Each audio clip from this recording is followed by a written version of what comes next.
but Yeah. they just, Hey. This chair is amazingly high. It doesn't have the. We're good? That thing. doesn't work. oh, heck, we're on time even. Super duper. Oh, Which Well, is good. all right, we'll call the meeting to order. First item on the agenda is approval of the minutes from April 23rd. Commissioner Kelly approves the minutes. Is there a second? Commissioner Stockamp seconds. All right, is there any discussion? None. If not, all those in favor say aye. Aye. Opposed? Because I wasn't here. Okay. Next, public comment. Is there anybody that has public comment? I see nobody in the audience. Is there anyone online? Okay, so we have no other public comment. So action items. First on the agenda is a work session on amendments to the City of Sisters urban growth boundary. Kyle, you're up.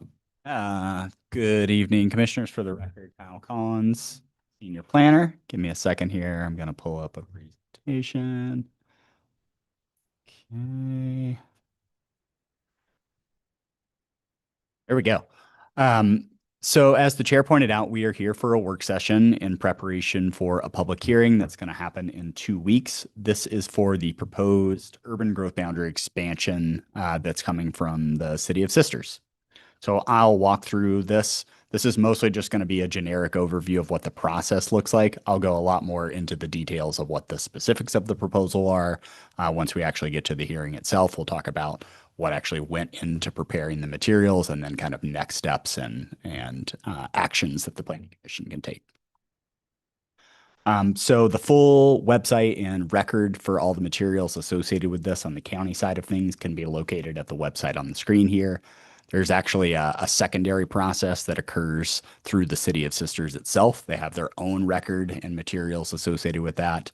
But you can locate a link to the city website itself by following the county link. So they're kind of cross-talking to one another. So some general background and overview. Back in 2023, the Sisters City Council directed city planning staff to start preparing an amendment to the city's urban growth boundary, specifically to accommodate growing needs for everything from residential uses, commercial uses, industrial uses, infrastructure projects, things of that nature. There's been conversations over many, many years that the City of Sisters was probably approaching its limit of available land within its existing urban growth boundary. And so they wanted to start that project several years ago. So moving forward in 2024, they actually formally started the process. They put together a number of opportunities for members of the public, both inside the City of Sisters and outside the City of Sisters, to look at several different proposals for what a UGB expansion might be. So there's been quite a bit of public outreach leading up to this point before they've actually made any type of formal application. The city also appointed what they described as a citizen steering committee to help guide what a preferred alternative for the UGB expansion area would look like. There were 6 at-large citizen positions as a part of that steering committee, in addition to elected officials and appointed city officials, members of city staff, some farm and forest interests in the region, and landowners that would ultimately be included in some of the UGB study areas. The committee itself reviewed a bunch of different draft materials that were prepared by city staff. And then finally, they made a formal recommendation to City Council and the City Planning Commission on what they believed was the preferred alternative that the city should pursue when making this application to expand the UGB. So following that recommendation, they put together a preferred alternative, which I'll show you here in a second. There were a few different possible alternatives of areas surrounding the City of Sisters that could have been brought in, but ultimately, based on essentially excluding many of the alternatives for various reasons, they landed on what they feel is both the safest path forward for expanding the UGB from a legal standpoint and actually meeting the standards that are required at a state level, as well as just general ease of actually moving these properties inside the city limits at a future date. So the proposal itself would add approximately 320, just shy of 320 acres to the east of the current UGB. It's all north of Highway 126 and roughly southeast of the Sisters Eagle Airport. Here's a map. You can see where the proposed area is. Obviously, you can see everything in gray is the current Sisters UGB. You can see the airport, again, sort of in that northwest corner. And then you can see Highway 126 along sort of the southern boundary as it travels out of the city. So in terms of what the analysis looks like that was put together by the city, it was arrived at through looking a bunch of different criteria that are outlined in the Oregon Administrative Rules and the Oregon Revised Statutes. So there's quite a bit of handholding by the state and things that have to be included in a UGB analysis that's ultimately put forward by the city. And I'll try to summarize each of those as much as I can. So the first is, what is the city's housing, employment, and other community needs based on their existing land use patterns? So they're trying to figure out exactly how much land, or as close to exactly how much land, that they need for a number of different uses that they project would be needed inside the city limits over the next 10 to 20 years, something like that. That includes residential uses, again, commercial uses, infrastructure uses, things like parks and open space. It's really like the whole category of things that might be included in the city. That's compared against population growth estimates that are prepared on an annual basis by Portland State University. And then there are larger estimates and forecasts moving forward that those are based on as well. So they're comparing what they currently have in the city with the expected population growth in the area and trying to game out exactly how much land they might need to accommodate growth. They look at the city's current capacity within the UGB itself. So that they have vacant parcels that they can use to accommodate some of this projected need in the future. They're also required to go through a process before they actually propose a UGB to essentially put more efficiency inside the lands that are currently within the UGB. So are there rules that they could change at a local level, at a city level, that would actually maximize the uses, let's say changing certain properties from single family zoning or single use residential zoning up to multi-use residential zoning? Could you talk about turning certain lands into commercial properties that were maybe underutilized, things of that nature? So they're required to go through a process to try to put efficiency measures in place before proposing an expansion of the UGB. They did that over a course of many years. That's factored into the application materials if you wanted to go into a little bit more detail what that looks like. And then finally, there's an inventory of all the surrounding lands that are included within a certain distance out from the boundaries of the current UGB to determine their suitability for inclusion within an expansion area. Some of the things they look at as a part of those suitability analysis is what's the current county zoning on the properties, as well as the comprehensive plan designation for any parcels that might be included. Are there pre-existing developments on any of these properties that might make future redevelopment of those areas more difficult, future subdivision of properties more difficult? How close are they to existing urban infrastructure? Things like sewer lines, water lines, roads. Obviously, the closer you are to existing urban infrastructure, the easier those services out to newly included properties. And the further away you get from the city, the more costly and challenging it tends to be. And then one of the last things they look at are things like natural hazards or other natural features that might constrain future development.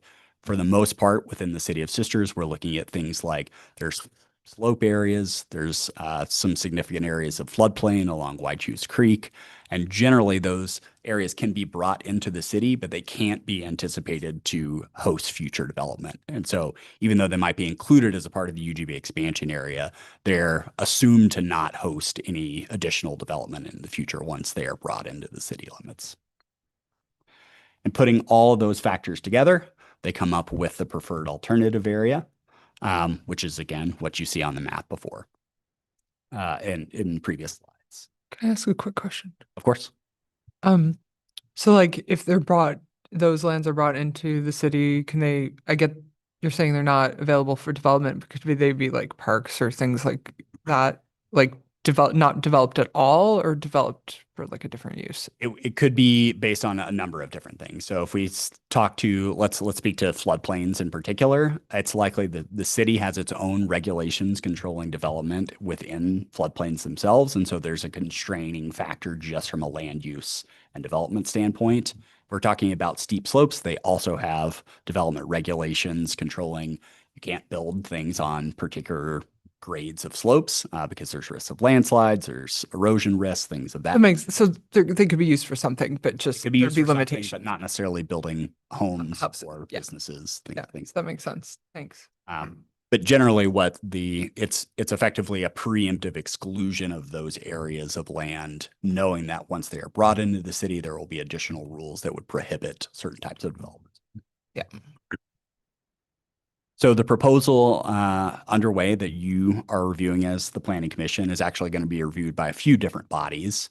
The actual application itself, currently under review, is for a plan amendment and zone change. So this is really the first stop on a multi-stage process, but the properties that are slated for inclusion that are being proposed to be pulled into the city have to change both their Deschutes County Comprehensive Plan designation as well as their zoning designation into essentially an urban holding zone until such time that the city itself annexes the properties and then adds city comprehensive plan designations and city zoning designations to those properties.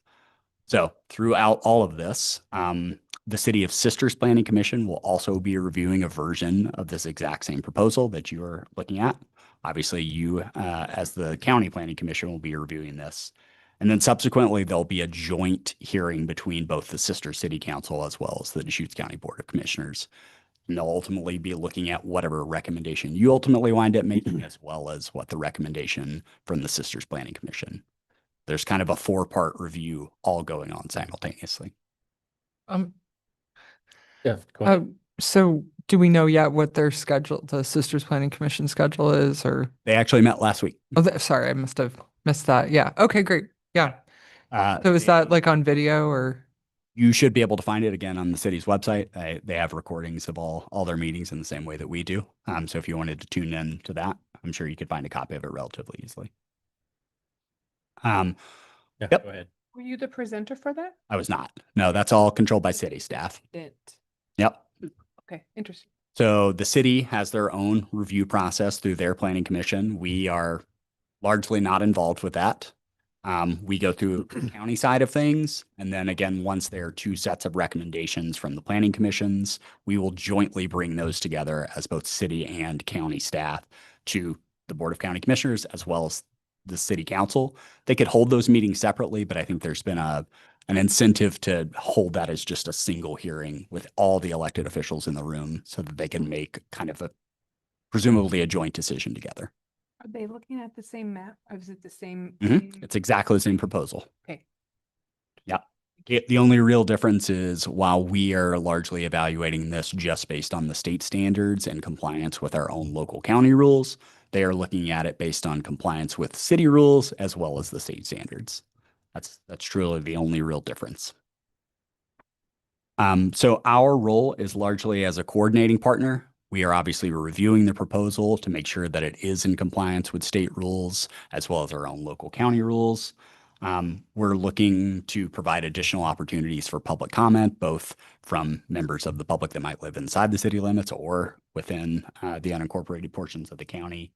And then we also provide notification to various public agencies that have an interest in these types of expansions of UDB. So those might be state agencies like the Department of State Lands, some of our fish and wildlife agencies, fire protection districts, school districts, all those various partners have been included in the noticing process. There's a lot of redundancy built into this. So the city itself is also alerting a lot of these agencies, but we're kind of a backstop to make sure that anybody that might have an interest has been contacted in some way. So the properties, as I pointed out earlier, I'll go through this a little bit again in some more detail, that would be included within the proposed expansion area, have to go through a multi-step process. This is the first stage of that process. Again, it's a change to the comprehensive plan designation and zoning designation for the properties. Concurrently, there would be a proposal to actually expand the line itself of the urban growth boundary. Those 2 things happen simultaneously if this were to be approved by City Council and the Board of County Commissioners. And then finally, there'd be an acknowledgement at the state level from the Department of Land Conservation and Development that, yes, we've seen the proposal, we agree that it meets the state standards, and we would sign off on an approval, assuming that there is a local approval. And then following that, following this UGB expansion process, there would be a subsequent process that would not involve the county. This is purely a city process wherein they would actually annex the properties themselves. So during this interim period, the UGB itself would be expanded, but the properties would not necessarily have individual city zoning designations or comprehensive plan designations for each individual lot.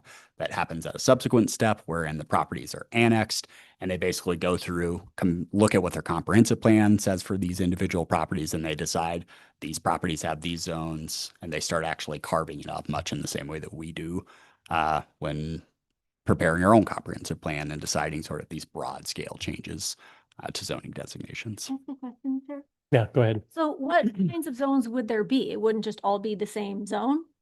For the interim period, it would all be the same zone because it would still technically be controlled by a county zoning process until such time that there is an annexation of these properties. At that point, it could be a variety of different uses depending on what the proposed needs were within the city. So some version of it would be, you know, higher density residential uses, lower density residential uses, industrial uses, open space, parks. Some portion of this is obviously carved out for things like road and infrastructure. So there's a calculation. They've already sort of excluded certain lands because they know that there are roads and sewers that are going to take up properties. And so it's really the whole suite of, again, urban uses that are needed within a city. So do we have an opportunity to, is our purview limited to what's specifically been provided, or a broader look at other options based on what comments may come in as far as urban growth boundary? At this particular point, what we're looking at, the proposal itself comes from the city. So they're the ones that formally make the application. The planning commission they can make whatever comments they want regarding that particular proposal, but we cannot incentivize them to change their application in any specific way. It's really more of you can make recommendations to the Board of County Commissioners, and then they will ultimately decide if they feel that this meets the standards, both at a county level and a state level. And the same is also true with both the city plan. Well, I was wondering, because I know there was some discussion internally actually not very publicly, the sisters, on which areas that they wanted to include within the UGB. And I wasn't sure whether our purview included discussions of other areas or it was strictly limited to what's presented to us. I would say you're certainly welcome to look at that. The application materials themselves, you can see what some of those other alternatives that they ultimately looked at prior to arriving in the preferred alternative, and you can look at some of those. In terms of recommendations that you might make to the board, it's really open to the planning commission what they would want to look at. Anybody else? I have a question. Go ahead. When it gets in front of the planning or the board, they either say yes or no. There's a little bit of a yes or no, or yes with modifications With them. potentially. Yeah. But ultimately, again, because this is an application coming from the City of Sisters, the city has to kind of co-sign on whatever, if there were proposed changes that needed to be met to meet, let's say the board wanted to see certain modifications to the proposal, the city would ultimately have to agree to what those modifications were. And Ultimately, the board could reject the proposal, they could. which send it back to the city and tell them they're not going to approve X. But if they came back with Y, that could be approved. Correct. So if someone was listening at home right now and thought, man, I'm dissatisfied with the process, they could come in and to our hearing and voice Of their, course. Yeah. that would be No, a good opportunity to. And it probably will happen. Yeah. I would expect, I mean, given that it's not like this happens very often. These are sort of, they only happen maybe every 20 years in some cases. I would expect there will probably be a decent amount of participation at the public hearing. Great. We've had at least some kind of trickle in comments. And again, because there's sort of these dueling different public processes, the one on the city side and the one on the county side, there might be repetition in some of these things. And some people might have more interest in expressing their opinions at the city side, but we've obviously provided notice so that people have the opportunity to come here as well. Great. Anybody else? Great. Thanks. Just some general public and agency comments that we have received so far since the application was submitted. We've had 2 agency comments. They're both internal from Deschutes County. The first is from the County Environmental Soils Division. You can sort of go into the weeds here if you want to read what's up on the slide, but the gist of it is a lot of these properties that are slated for inclusion within the UGB currently have on-site wastewater systems. They have septic systems on site. And because Deschutes County is effectively the agent of the state level Department of Environmental Quality, as long as those septic systems remain on site and in use, all of that is still controlled at a county level. So if there need to be changes made to on-site wastewater disposal systems, even though they would technically be included within the city, they would have to go through Deschutes County. Obviously, a lot of that is negated because many of these properties would likely be required to hook up to centralized wastewater once they are brought into the city itself. But it's just something that they wanted to note and point out ahead of time. Yeah, you'd have individual wells, sewers, or septics, lots of other potential Correct. redevelopment issues involved with that expansion. Absolutely. Yeah. And that is more of a conversation, I would say, that gets once properties are formally annexed into the city itself, is when there are these more agreements. You're talking about taxation districts, for example, to pay for some of these centralized services. There are in general requirements that once services are available, many properties, once they redevelop, do have to connect to these services. But that's largely controlled at a city level, not really a county level. Chair. Oh, go ahead. Sorry. No, it's fine. This may be way beyond the scope of what we're doing at the moment, but do we know anywhere about how much that costs to hook into the public sewer, like the city sewer? That I don't know. I know we talked about this in context of Terravon and stuff, but I just know that can be it's sort of like you're required to do something that also does usually cost money.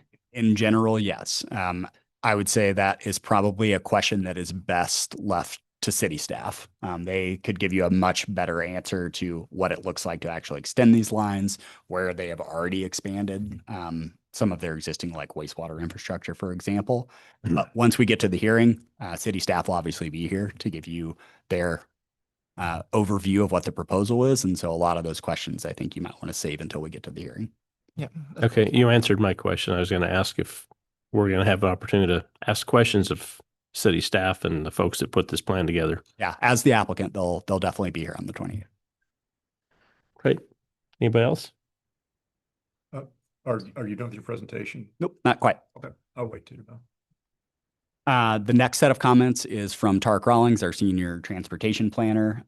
Normally, when comprehensive plan amendments and zone changes occur, applicants are required to submit what's called a traffic impact analysis.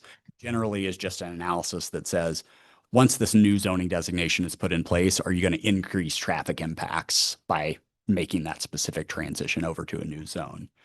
There is a specific section of the Oregon Administrative Rules that specifically excludes these types of UGB expansion projects from those types of traffic impact studies. But fortunately or unfortunately, depending on your perspective, we actually have a local provision that requires these traffic impact studies anyway for any plan amendment zone change. It doesn't matter if they get this kind of carve out at a state level. And so in response to that comment, the city put together a supplemental memo and traffic report from Transite Consulting, their traffic engineers that work pretty extensively in the region. They submitted that a couple weeks ago, and our senior transportation planner reviewed that and ultimately agreed with the conclusions and the analysis prepared therein. So they've met that particular standard of our code. In terms of public comments, we as county staff have only received 3 public comments to date. They've been split generally between those that are supportive of the proposal writ large and those that have concerns or generally are opposed, which is probably expected given, again, the scale and the rarity of these types of proposals. I would expect more of these to come in as we get closer to the hearing, but so far that's all we've generally received. And so next steps wise, we obviously have the hearing on the 28th in 2 weeks. Again, up on the screen here, you can find a link to the project website, which again holds the full record, all the application materials, including some of those supplementary materials that I referenced earlier. And with that, I can take any questions you might have. Great. Did you have any questions? Yeah, please. Thanks. Oh, sorry. Go ahead. Questions for you, Mr. Collins. Thank you. Thanks for pointing out that there's the distinction between a UGB expansion and then annexation within the city. And the annexation could take place over any number of years and be in any number of configurations of parcels, though I think they have to be contiguous as they annex them more or less. But so in the interim, once say a UGB expansion is approved and it's something like this or approximating that, then you've got a strip of land that is not yet in the city of Sisters, but it's within the Sisters UGB. So you touched on this a little bit. I think it's the case, or has been the case in the past, that then you have to have a city-county agreement to jointly administer, or there's a joint Joint jurisdiction. management agreement, What is it? called a joint management agreement. Okay, and would that be a subsequent step after the UGB approval? We actually already have a joint management agreement in place for all of our cities, including the city of Sisters. So this is kind of in the weeds a little bit, but technically what would happen here is we would be applying a county zoning to these properties. It's called the Urban Area Reserve Zone. There's some other zones. There's actually a floodplain zone specifically within these areas surrounding the city of Sisters as well. And the goal largely is to maintain the existing land use intensity of those properties until such time that the actual formal annexation takes place. So it is a county zone that would be applied to these properties, but it's all managed by the city of Sisters itself. So they are actually the ones that if you wanted to build something on these properties after the UGB itself was expanded, it is a county zone. You could go onto our county website and find the actual rules that would apply, but the specifics of enforcement and review of those zones then is transferred to the city itself as a part of that joint management agreement. Okay, thank you. Good answer.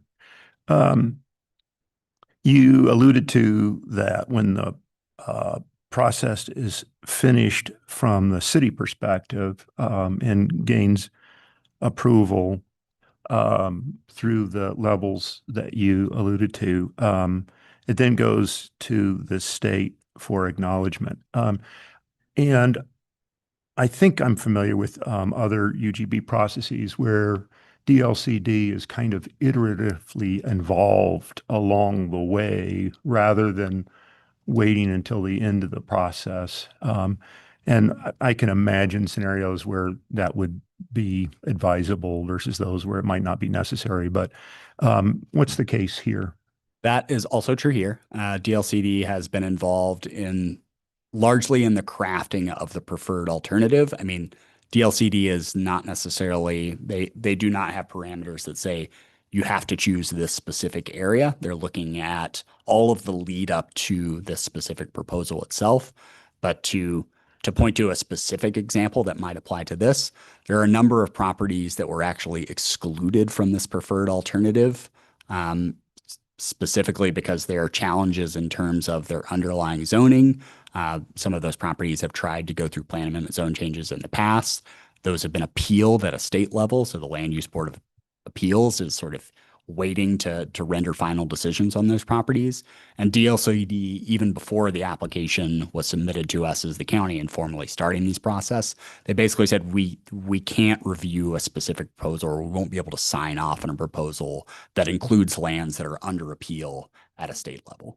And so in that way, they have already weighed in largely to this process.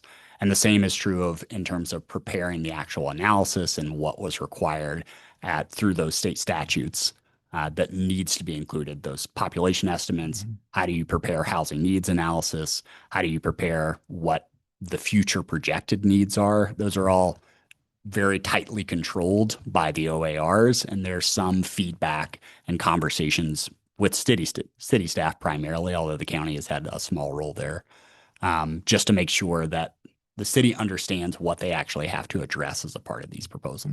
They're not rendering a final verdict until there's a formal recommendation and signature, either a denial or approval, assuming approval in this case from both the county and the city. That's really the last step, that they would review everything in full, make sure that all the T's are crossed, I's are dotted, so to speak, and then they would render a final approval or disapproval. Thank you for that answer. I always think that kind of makes sense instead of having some big hairy remand slapped on a city or something like that, that they have some kind of early indication. So that makes sense. And then last question for the chair, actually, Chair Cyrus. I know this is a legislative matter.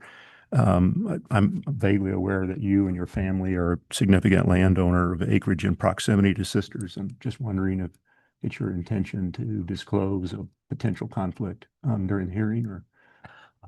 I know a few of the individuals affected on both sides, but I don't have any interest in anything that's going on, anything personal. So you don't even want to declare a potential conflict, or? I can't think of any conflicts I would have. I certainly don't have any interest in any property near any of these. Okay, thanks. Thank you for answering my questions. I mean, kind of like in General Sisters area, I know some landowners that own properties on both sides of the issue. So I don't have any conflicts that I'm aware of.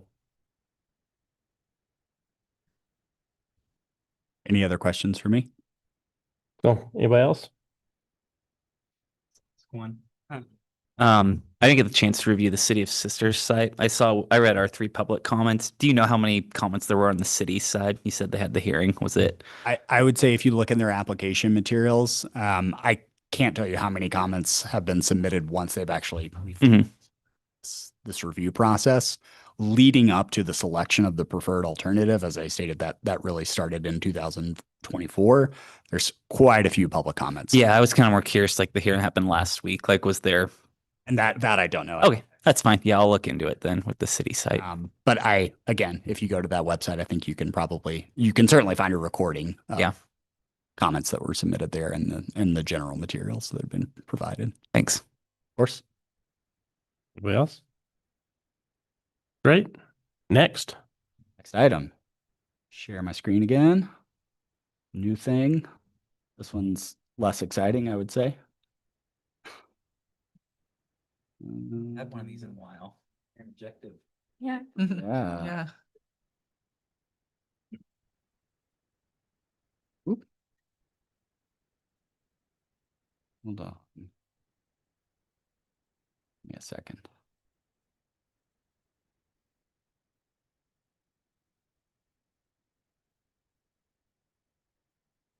Share.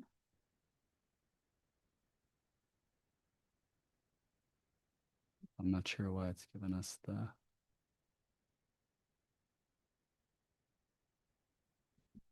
little difficulties. There we go.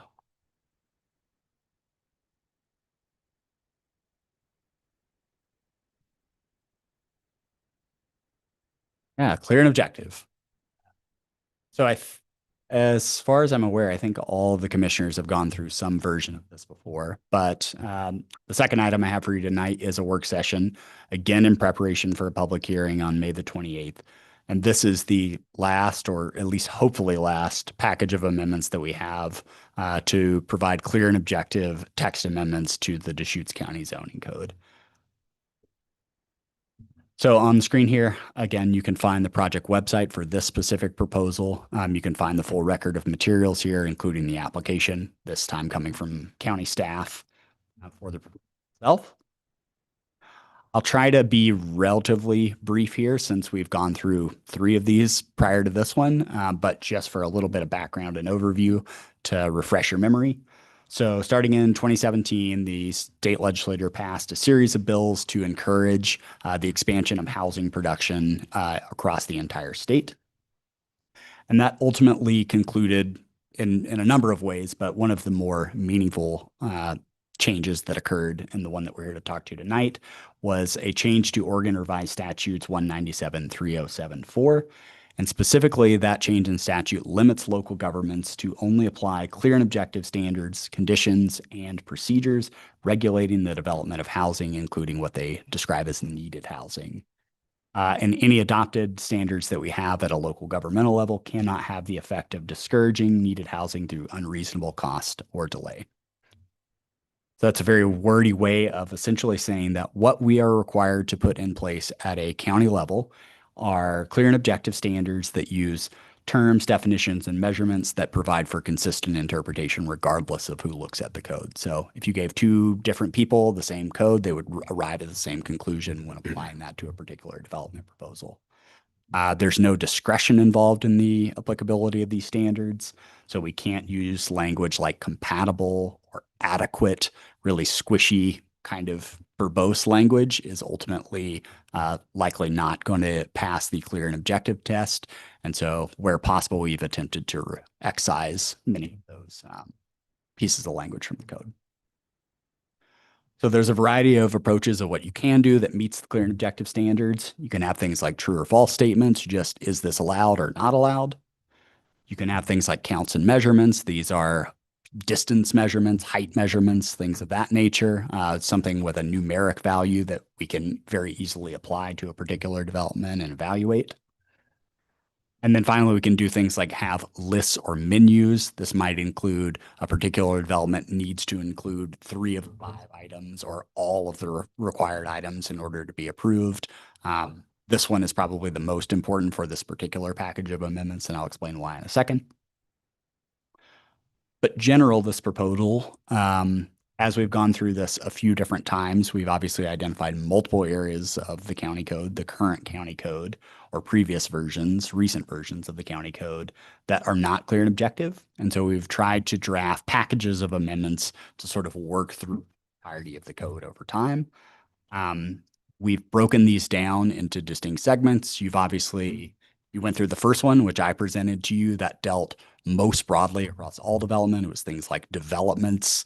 It dealt with things like our accessory structure components, probably the most foundational portion of all this clear and objective package updates. There's another one dealing with our Goal 5 resources, things like our wildlife area combining zone and landscape management combining zone. And then there's another set of amendments dealing specifically with land division standards, as well as some of our road requirement standards.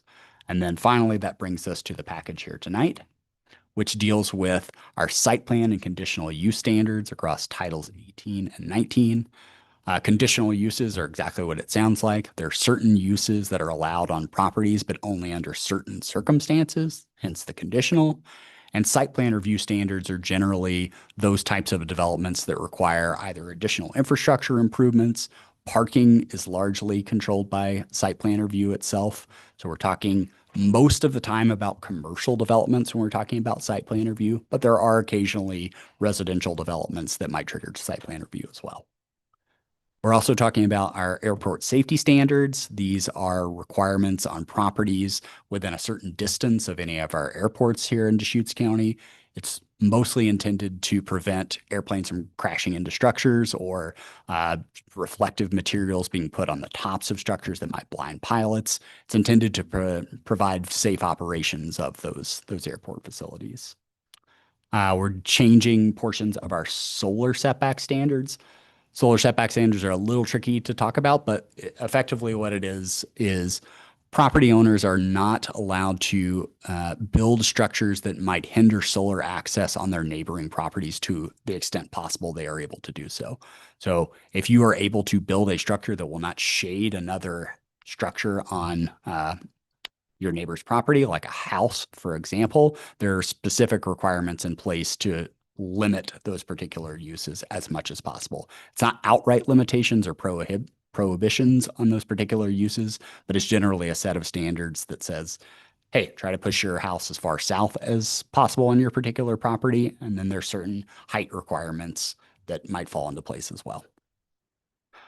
We're also tackling the land division standards for our Title 19 zones that weren't originally captured in that first package of amendments dealing with land divisions.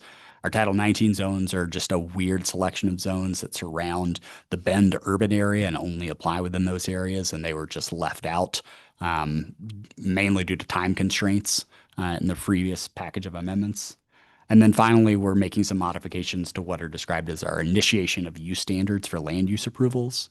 So if a property owner receives an approval from us for a particular use, they get a land use decision. There's generally a time limit associated with that they have to act on it. Sometimes it's 2 years, sometimes it's 4 years, depending on what the approval it is.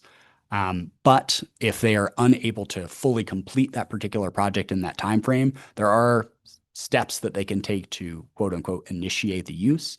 It generally means expending resources or doing work on the property itself that shows you've made a committed effort to actually get the ball rolling and you intend to complete the use even if you weren't able to do it in that period of time. If you cross a particular threshold of making those improvements to your property, then we would say you've initiated the use and you're able to act on that land use approval even if you aren't able to complete it within that original time frame. We have preserved all the existing uses within the code. So specifically what we are not doing is removing uses that were previously allowed under the code. So everything that was previously in place is still in place. Where we could make modifications or clarify existing language in the code to make it clear and objective. So if we could just make minor tweaks to the code that removed, again, some of this more like adequate language or compatible type language, we've done so. However, there are certain examples where that's simply not possible to maintain the intent of the code and keep that particular language in place. And so what we've done in those particular cases is craft what we have internally described as sort of a 2-track review process. We basically kept the existing code in place and we've built an entirely new review section that is clear and objective that we think largely preserves the intent of the original code, but it only applies clear and objective standards. So if you were coming in for one of these developments that might hit one of these 2-track review processes, you would effectively be making a choice once you got to that standard and you said, I want to be clear and objective. I want to be reviewed under clear and objective standards, or maybe there's some incentive or reason why you might want to keep moving under the previous code version. There's arguments for both. And so that was the intent of preserving both in this. I will say, if multiple standards exist, we've specifically excluded the applicability of both sets of standards. So if you have chosen to go down a clear and objective path, which is something that applicants are required to do at the outset of any application, you have to use those particular sections of code. You can't mix and match sections of code under the previous language and the clear and objective language. Again, if there are 2 particular review options available there. It's basically, if you choose to go down the original code language, you have to use all the original code language. If you choose to go down the clear and objective path, you have to go down the clear and objective path for all the applicable and relevant rules that are in place. We haven't made any policy decisions regarding which uses should be allowed in individual zones. That's not a part of this package. Again, the entire goal is to maintain those previous policy decisions in place, but just to make sure that the code language itself can be enforced and evaluated via clear and objective methods. Public and agency comments, none to date. And then next steps, as I pointed out earlier, we have one of 2 public hearings. This is one of them on May the 28th. Again, you can see the project website with the full record there on the screen. And with that, I can answer any questions you might have. Questions? Go ahead. I have a question about the ground cover and landscaping. I guess landscaping in general. In regard to Firewise practices, it was page, 95 of the PDF or the document. I just wonder, was any consideration given to Firewise practices for landscaping and ground cover in terms of bushes next to buildings, or here it says, bark dust or bark chips next to a Ultimately, building or anything like that? No. And again, I would say that probably falls more in the category of making a policy decision whether or not we want to consider changes specifically in landscaping. That's actually something that the board might be considering over the coming weeks is defensible space codes, which is a little bit more what you're talking about. Yes. But the whole purpose of this project really is to avoid policy decisions at all costs and just either keep the existing code with minor changes to make it clear and objective, or to translate some version of the existing code into an alternative clear and objective standard that could be applied to the development. So these larger questions of should we change our landscaping standards more broadly? That's a great question, but not really within the scope of this project. Thank you. Commissioner? I don't have to go next. Anything else? Okay. Thank you. A question for you, Mr. Collins. So the previous packets of clear and objective language in the code that have passed through us have gone up to the commission. They've been approved and incorporated into the code and implemented. Correct. I'm just curious if approximate numbers or magnitude, how many applications have been reviewed under either on that 2-track alternative, the clear and objective track, or the existing discretionary track? That I don't know offhand. Will might have a better sense. My general Zero under is probably very few. under clear and objective, you're saying? Yeah, so I guess I'm just wondering what if there's any kind of indication, Peter or anybody, what if you care to speak to it, what's the general impression or reception from the public about that 2-track process, either in this county or in other counties where I think we're kind of on the leading end of those that are reviewing their packets. But what impact is this actually having in the ground? Yeah, thank you, Mr. Chairman. Looking at the development director, I think I have two kind of responses. I think for tentative planning, we do see land divisions in rural Deschutes County, and so to the extent that there were discretionary criteria in the tentative plat, I think for some that is reassuring to know that if someone has the zoning that allows as a use that's permitted land divide their property in a partition or a subdivision, that clear and objective path is available without the risk of an appeal. So I would think that's kind of maybe one outcome that some I think appreciate. The second response would be the clear and objective standards for housing were written for the intent was for the cities. That's where the density is. That's where you've got landscaping, off-street parking, heights, compatibility criteria, where you're getting density. You want to encourage density of different housing types to serve different tenures. And so I think that's really where the focus has been. We're one of the handful of counties that of course has a suite of areas that are eligible for rural, that have rural zoning that have been in place for years. Many of those places are built out. So those are my perspectives. I don't know if they align with Will's, but I know I can tell you that when clear and objective standards happened as a refresh, it was a result of a LUBA decision in Lane County that interpreted the clear and objective standards applied to exception areas, or at least that was what many interpreted the decision to be. The legislature, I think this was in 23, saw that, and then they basically codified that. They promulgated that in the state law, only defined, not that it mattered, it didn't. When LUBA on remand revisited the decision in Lane County, they clarified that their intent was not for it to be a clear and objective standards to apply to rural housing.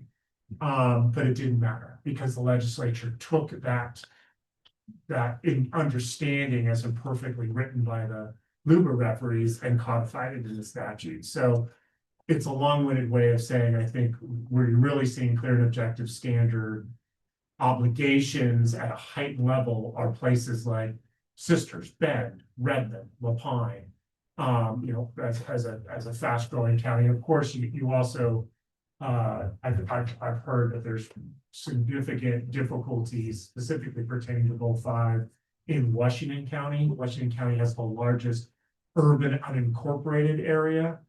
And so they have there's tens of thousands of people, that may be a low ball, in the urban unincorporated area. So they have dense urban level lotting patterns that are subject to county zoning that require this level of attention in ways that we don't. Good evening, your planning manager, Will Groves. So zooming out a little bit, if you think about why you would have clear and objective standards or not, one of the things that you're doing with a land use program is that you're trying to ensure compatibility between uses. So, if you want to, for example, you're in a residential zone and you buy a house, you're assuming there's going to be other houses around you. And that's important because that preserves the value of your most important investment. And perhaps more importantly, ensures the value of the banks that back that investment. And so it's vital that, that there's some predictability in land use. And so at the same time that you want to have things that are absolutely allowed, you're in a residential neighborhood, you want to have houses, there are some things that are maybe things that should go into kind of residential neighborhoods like, a church or a daycare or things like that. So you end up with these discretionary standards. And in some areas, even those discretionary approaches, this is a maybe thing here, intrude into other areas like wetlands and floodplains. Yeah, you can build a house here, but maybe let's go through a process. And what that maybe approach did, that discretionary process gave an ability for a community development department, expert planners, and ultimately, a quasi-judicial process to navigate their way through that. Like, is this actually a good idea here? And the discretion provides a tremendous amount of freedom in exploring that for, both the landowners and the local jurisdiction as they try to figure out what's a reasonable compromise in these situations. The problem with those types of approaches, of course, for housing is that it can result in appeals, uncertainty. Somebody can show up with an application, a multi-$1,000 application. They don't know if they're buying a no letter.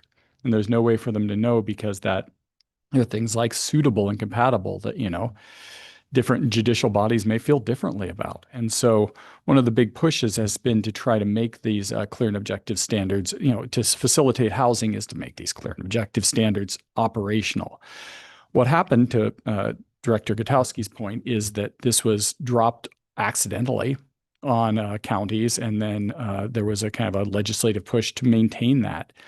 And the actual project of changing discretionary rules into clear and objective rules is in fact a robust policy decision. And what you really have to do is you have to be a lot cooler with a lot of different things. You have to be willing to say, look, if you cross certain basic thresholds, you can have your house in this case. And what happened is that when this occurred, we were given a very short window to create these clear and objective standards. And the penalty for not having a clear and objective standard was your rules were void. So if we didn't rapidly create clear and objective standards, a huge portion of the county rules were going to be void, and most of those relating to resource protection. So the explicit project from the beginning through today is to try to get through these without making policy choices. And the way that we've done that is through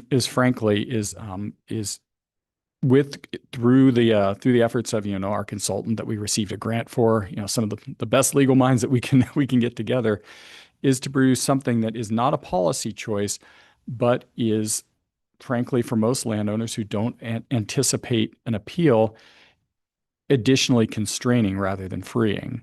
The perfect example is in the landscape management combining zone. Our discretionary code says that you need to paint your house a color that blends with the landscape and is muted earth tones.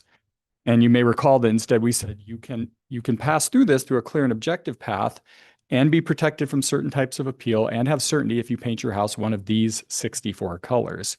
And in practice, nobody wants it because they're not afraid that their neighbors are going to take them, into the state courts about the color they're painting their house. And the discretionary path is perfectly good for them. So the only reason why someone would take advantage of this is because, I think, a reasonable person would take advantage of this is because you expected to be in a contested case and you were willing to put up with the sort of the straitjacket of the clear and objective rules. Yep. In order to really comply with the spirit of what happened, with clear and objective, it would be a huge reevaluation of our Goal 5 programs to say, okay, are we willing to, to make this much simpler for the opportunity to create housing, make these rules a lot simpler. And those would involve real trade-offs in terms of protections of the resource and housing in a way that, you could imagine it could become very restrictive of housing, very permissive of housing, at the expense or benefit of the resource. And so as we came into this project, again, expressly not trying to make those policy choices, because all of them, I mean, the number of places where, in order to really make a clear and objective, smooth flowing code, there would be hundreds, maybe 1,000 pivots in the code where we would have to make real choices that 4 of you would feel one way about and 3 of you the other. That's how we get here today. I think that it's going to be interesting to the extent that, once we get through this sort of what I call the closing the barn door approach, which is to just ensure that we have some rules that we can enforce in any regard. Because again, if you have clear and objective rules, then you can maintain your discretionary rules in the alternative. So once we get through that, I think there's an interesting question, which is, where is it worthwhile to meaningfully revisit the resource protections or other restrictions that we put on the development of housing? These things certainly cost time to review. They cost time and money to review. They, constrain the types of housing that can be made. In the rural county, I think that this is less prevalent, that in the end, I think we write 1 or 2 denials a year. People come in, they get approved for these things. They paint their house a color, they back up a certain distance from the river. The housing is produced. In the case of cities where this was targeted initially and perhaps appropriately, the cities may be trying to achieve a variety of goals, like an aesthetic component or something like that, may impose significant additional cost on construction. And so and we also see that everybody loves, not everybody, most people love additional housing, but nobody loves additional housing near them. And so, trying to make it so that people can have reasonable expectations. If you move in this neighborhood and somebody comes in and they want to build this type of housing, they can do it. They check the boxes, off they go. This isn't a compatible, suitable question, not a discretionary question, one that you can come in with your permit and walk out with that permit. So it'll be interesting. Sorry, that was long-winded. This is all by way of saying it would be interesting at the end of this, perhaps, to think significantly about, where county regulations are actually getting in the way of housing in terms of time, cost, efficiency of that production, and think about revisiting those rules. The landscape management combining zone, this one, I say it carefully, but, do we care if a person in 1,000 paints their house purple? Is it worth the review process that we go through that? Or they might cut down their trees and you can see their house from the road. It costs somebody, a couple, $1,500 in 4 months to go through that process, right? And in return, it's generally pretty nice to drive down our roads.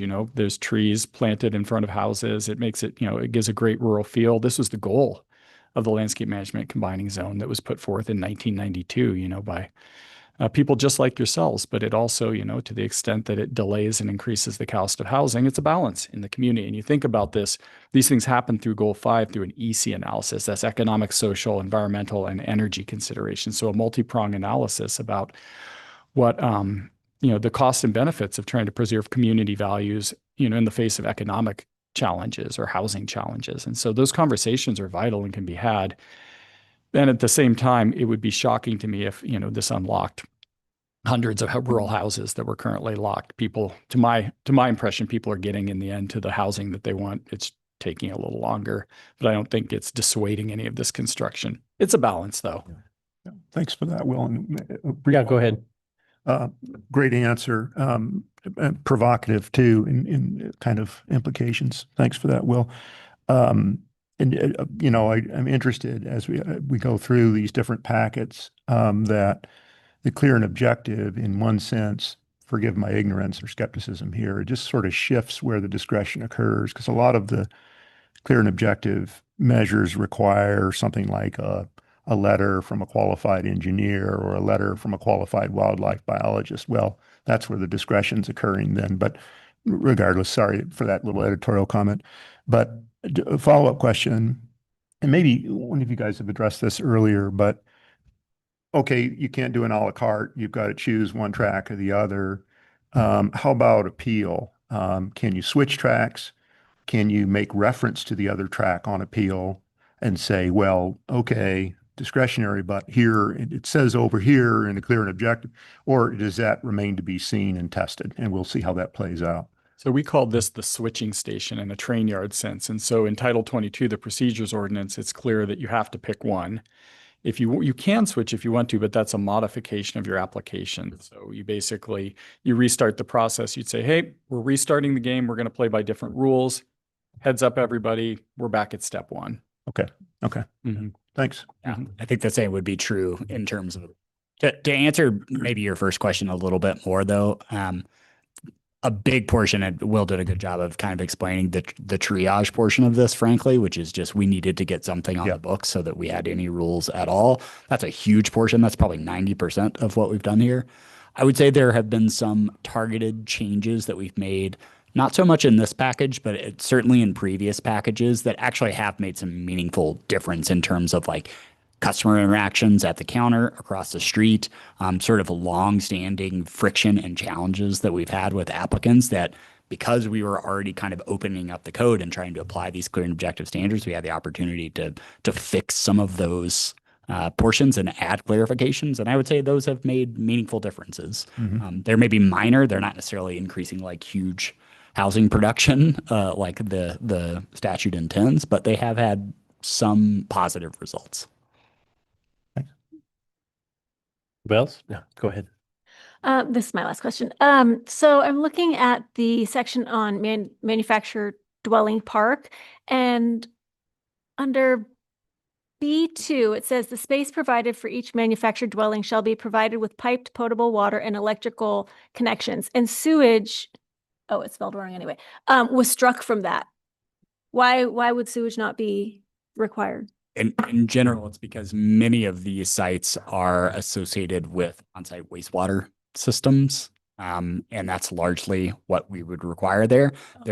So again, this was one of those sections where there's actually a secondary process where if you were to propose a manufactured dwelling park, there's a clear and objective channel of getting a manufactured dwelling park, which is quite difficult, I would say.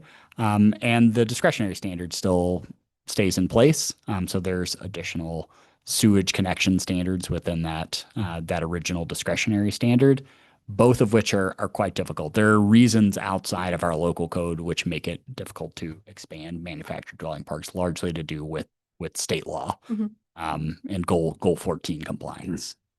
So there's probably a much larger conversation to be had around manufactured dwelling parks and where those should be located. Are they a rural use or are they an urban use? We obviously allow them in certain areas of Deschutes County, but that is the general answer to your question. Thank you. Mr. Kell, do you have something? Yeah, my brain is still like processing Will's, which was really great. But my question is kind of more of the user. Like, let's say I'm an applicant coming in to the help desk. I really want to build a pretty traditional, straightforward.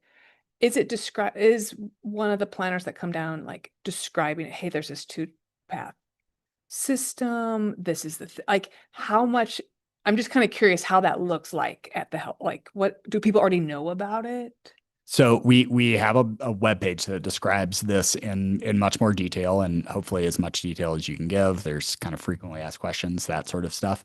In terms of the application process itself, there's a formal application sheet that every applicant submits. It's generally like, what are you applying for? Where's your property? What type of approval are you looking for? Is it a landscape management approval? Are you trying to build something in a floodplain? Are you trying to build something in a wildlife area combining zone? Something of that nature. And then there's a specific section where you are acknowledging either, yes, I'm going down the clear and objective path, or no, I'm not.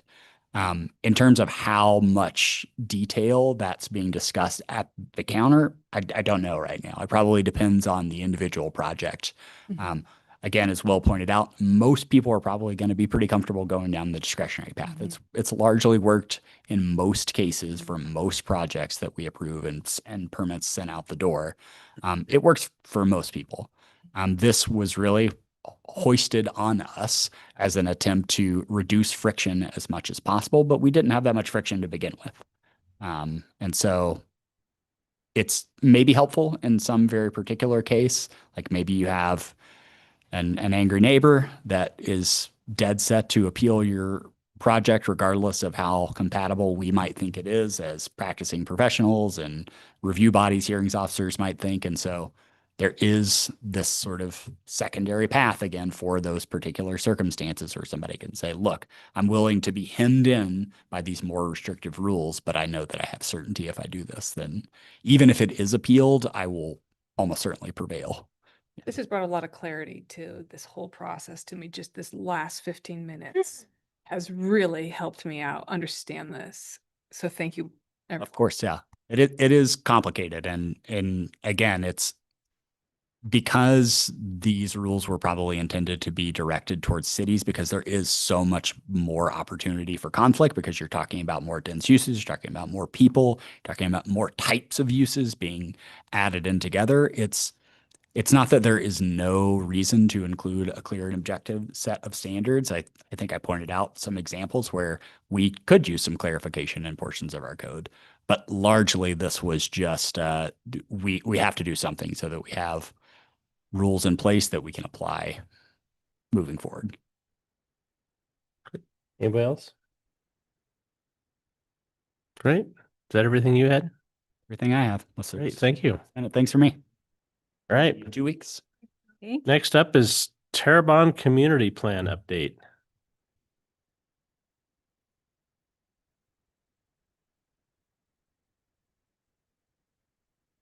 Sound like you had an interesting meeting there. It's fun. Yes, let me just, in the last several weeks since I've seen the Planning Commission, I think my eye prescription has gone, gone out. So forgive me. For the record, Tanya Saltzman, Senior Planner. I'm just going to share my screen.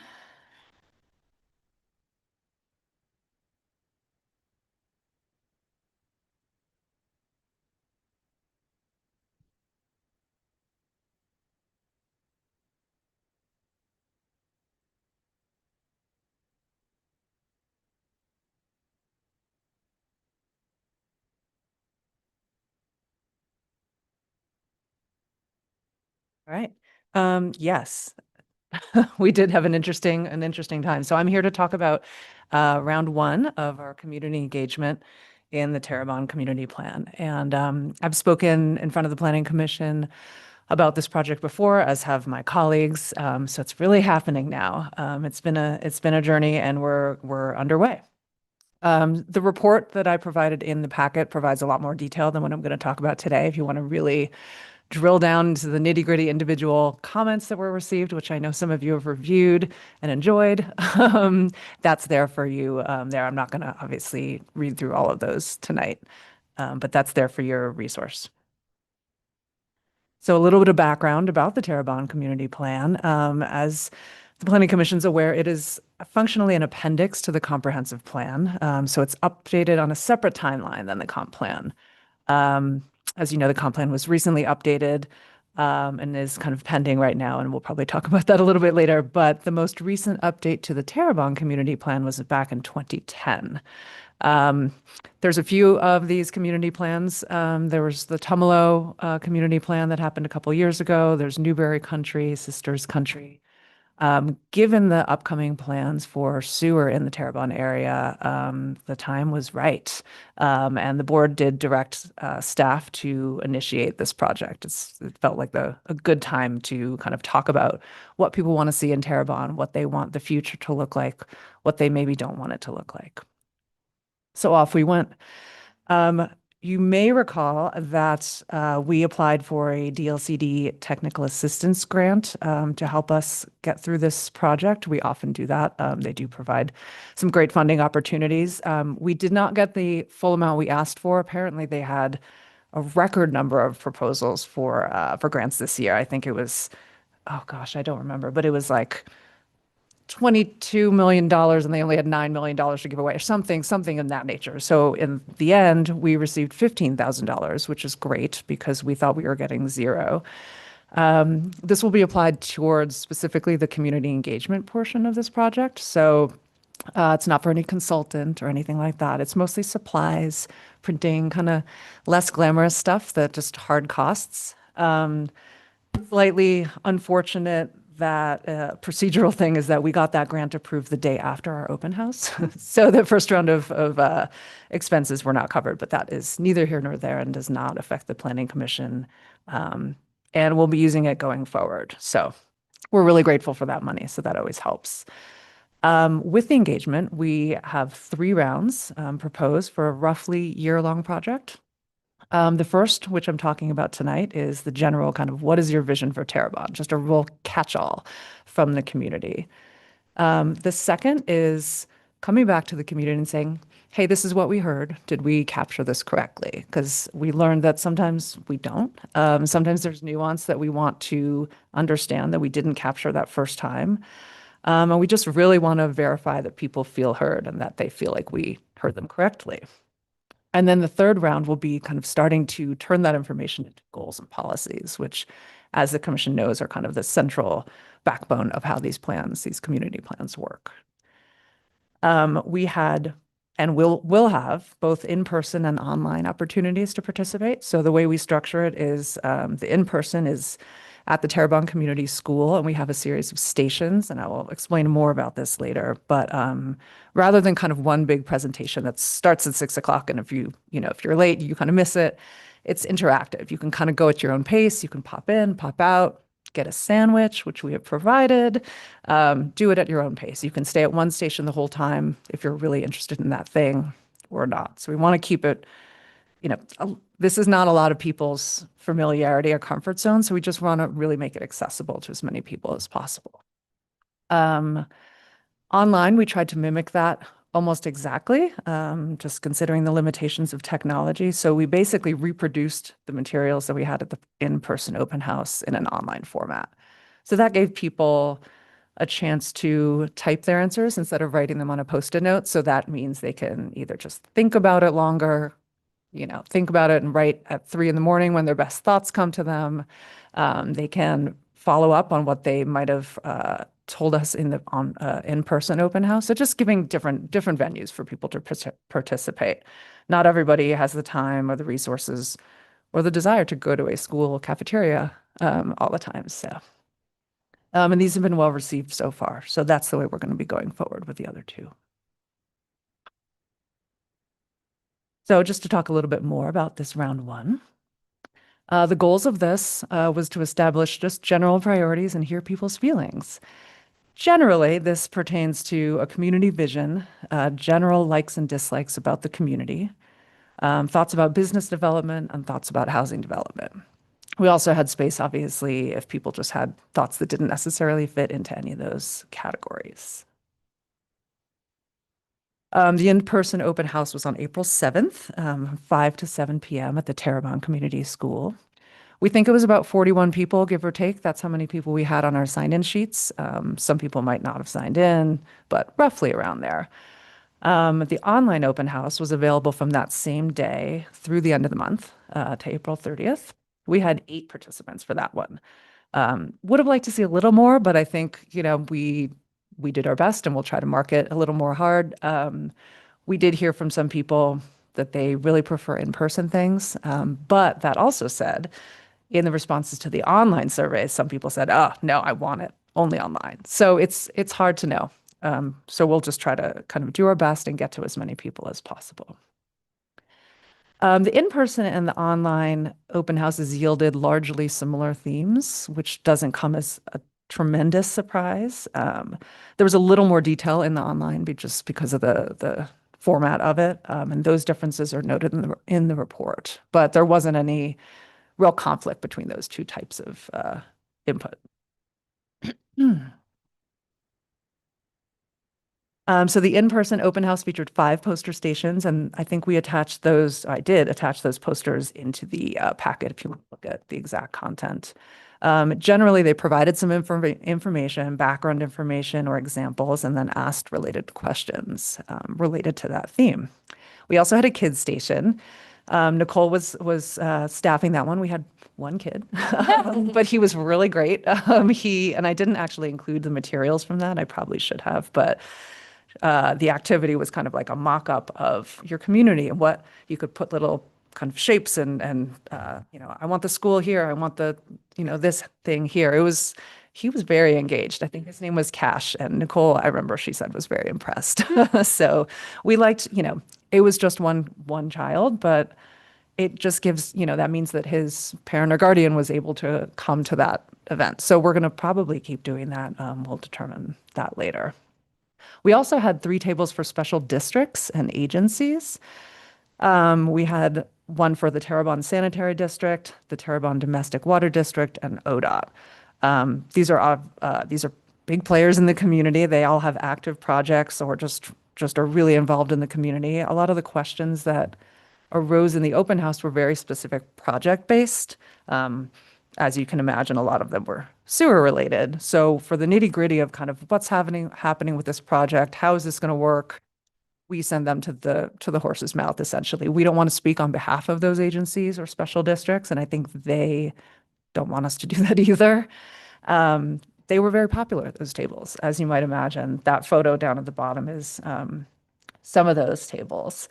But I think the agencies and the special districts welcomed the opportunity to be there.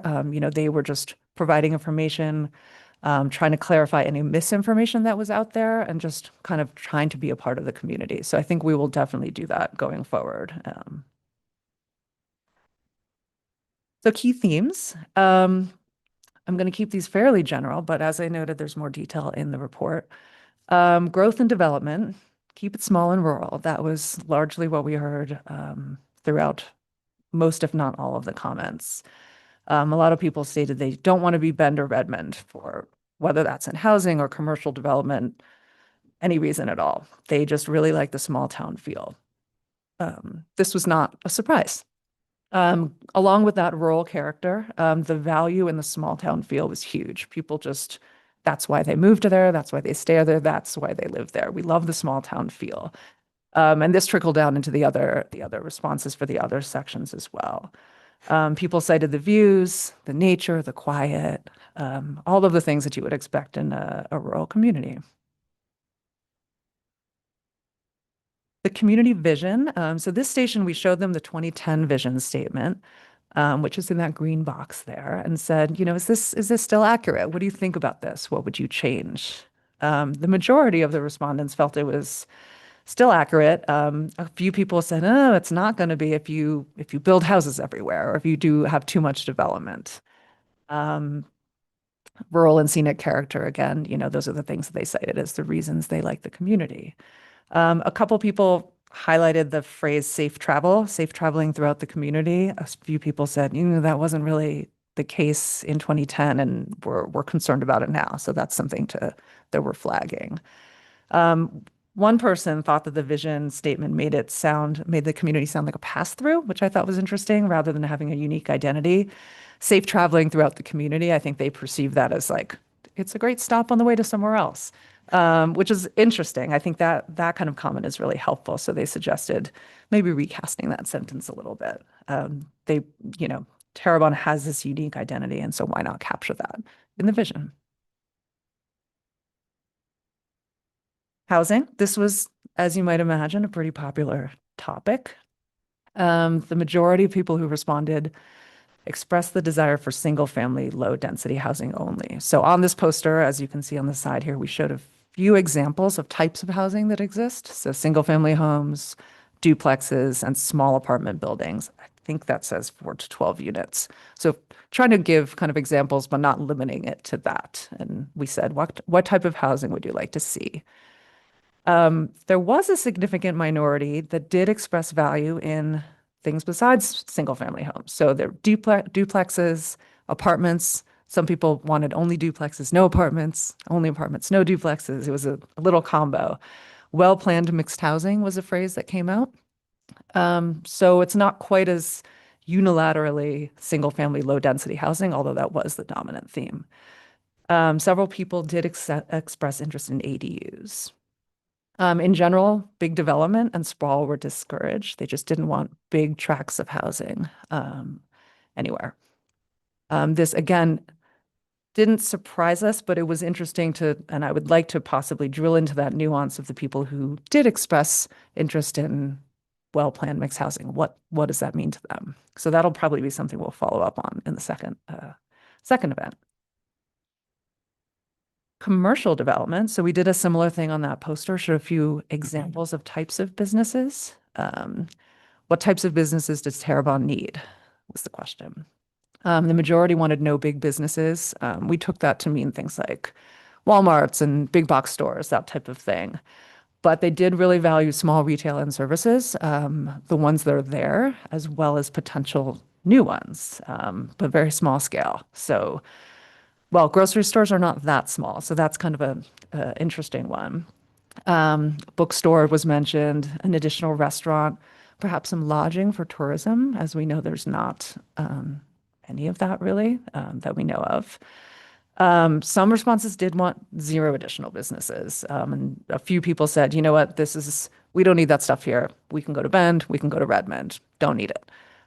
So we'll be interested again in kind of parsing that out. And I told this anecdote earlier that I just found entertaining is there was one very specific comment about the price of bananas. And we cannot affect that in our community plan, but it was interesting just when people talk about not wanting certain things, the things that are meaningful to them. So this is why we have these events, is to hear kind of these shades of like, what's important to you? So maybe that manifests itself as a second grocery store.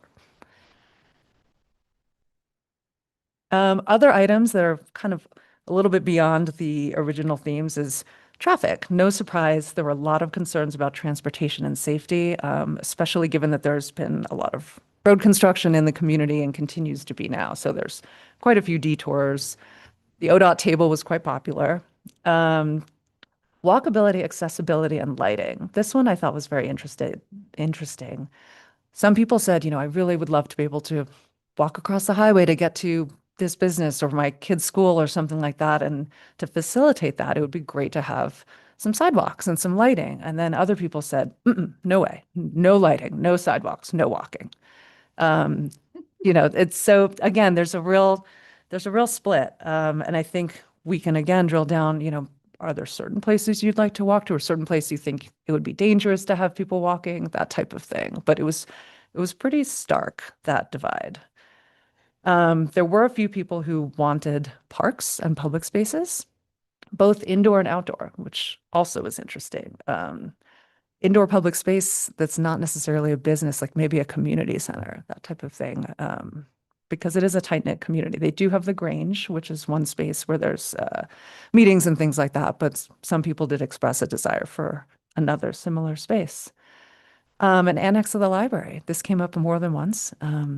Could be an interesting thing. It is really kind of beyond the scope of as the county planning department, our purview, but it's still an interesting thing to hear. And, we can kind of pass that forward. Let's see. Oh, so that's a summary of our input thus far. I can pause there and ask if there's any questions or thoughts or feelings. Anybody? No? Observations, favorite comments? I mean, I think you covered this, but I would just be so curious to learn more and understand about like what are people's concerns about walking. Like you said, I think alluded to like maybe there's a safety concern about walking in certain, like we don't want to have people walking right across the highway in front of cars, but just I would like to find out if that's like, like if there are additional concerns that maybe I haven't thought of. Why that? One thing that's kind of ringing a tiny bell in my brain was that some people just didn't want people around where they live. Like a visual sort of people milling around and wandering about. I don't know where specifically they live. Obviously, if they're like way out, somewhere there, it's different than if you live in a kind of a commercial corridor, but they just kind of didn't want to. A quieter feel, maybe. Yeah, and like a quieter, sleepy sort of feel instead of like many tourists and lots of activity occurring. Yeah, that makes sense. Right. Yeah, I'm just curious. Yeah, no, it's a good question. I had. Yeah. Commissioner.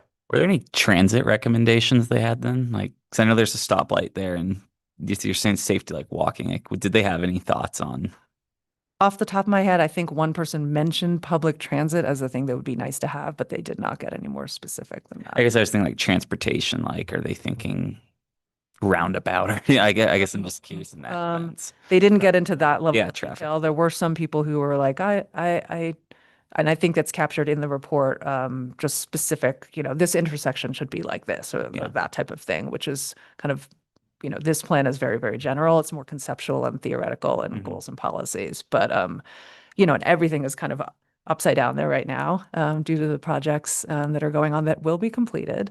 Lots of suggestions about that. Nobody mentioned roundabouts now that I think about it, either pro or con. Commissioner. Thank you. And I know that you've got still some next steps to outline, Tanya, but thank you for this. And I'm always actually interested in these community plans as they come before us, these updates and so forth. For me, part of it is because colleagues, it's kind of a reflection, I think, of Oregon's land use planning and kind of the planning geeks that are in all of us in Oregon. It's kind of in our bones somehow. And it gets to some of the fundamental elements that are incorporated in our statewide system, citizen input and planning and all that kind of stuff. But some of the stuff I took away from the comments that were provided to us, I don't know if it's a consensus or just a common sentiment anyway from those comments. Again and again, you hit on this, keep it small.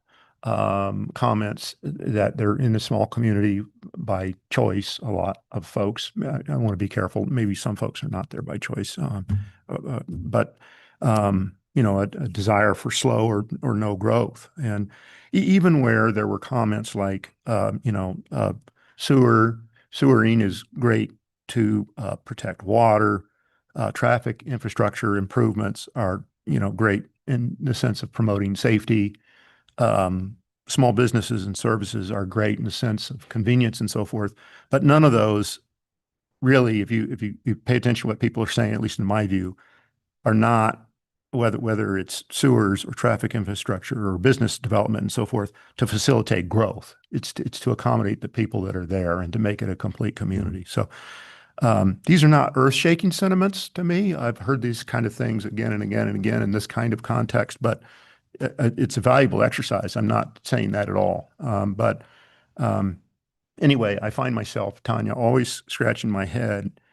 And I don't know if there's a version of that with you all that are professionals, but, state requirements to accommodate growth in our cities and communities notwithstanding, there's a lot of folks that don't want to see it, particularly in small communities. So,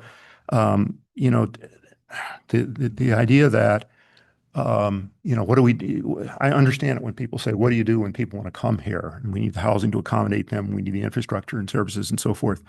And what do you want to do? Slam the door behind you because you got in here, that kind of thing. But I don't know. The acceptance and the mantra that growth is inevitable and we just gotta plan for it and so forth. I don't buy that. I don't buy it. And I think a lot of people don't buy it. And anyway, and that's what kind of reverberated through those comments for me, Tanya. And it reminds me of Ben 30 years ago when I came here. There were that kind of sentiment, and a lot of people have just given up, and they're just. I'm going to be candid here. And I love Bend. I live here by choice, but a lot of people, it's just kind of a sacrifice zone for growth, and they will live in Terrebonne or they'll live in Tumalo or they'll live in Lapine to get the hell away from the growth. So anyway, it's interesting to see those sentiments here. Yeah. I mean, we've been discussing this amongst ourselves as well. I mean, what do you do? We're not closing the door. We can't close the door legally or, but we can, I think thoughtful growth, careful growth, or careful development, with the addition of sewer, that does unlock some possibilities. So with that variable, it doesn't mean we're building skyscrapers tomorrow, but it does open up some other options. And what are those options? What are those levers that we want to be able to turn on and turn off? And it's going to be really hard to find a solution that satisfies everybody. And I think that's what the challenge of these types of plans are. But I think And I was not a huge part of the Tumalo community plan. I know that they did limit some types of residential developments in the end. So maybe there's certain types of things like that, but maybe commercial will be an area that grows a little bit more. It's kind of teasing out those nuances of what's acceptable, what's not within the universe of kind of reality in the legal system and what can and cannot be done. It's fascinating. It's pretty interesting. Cool.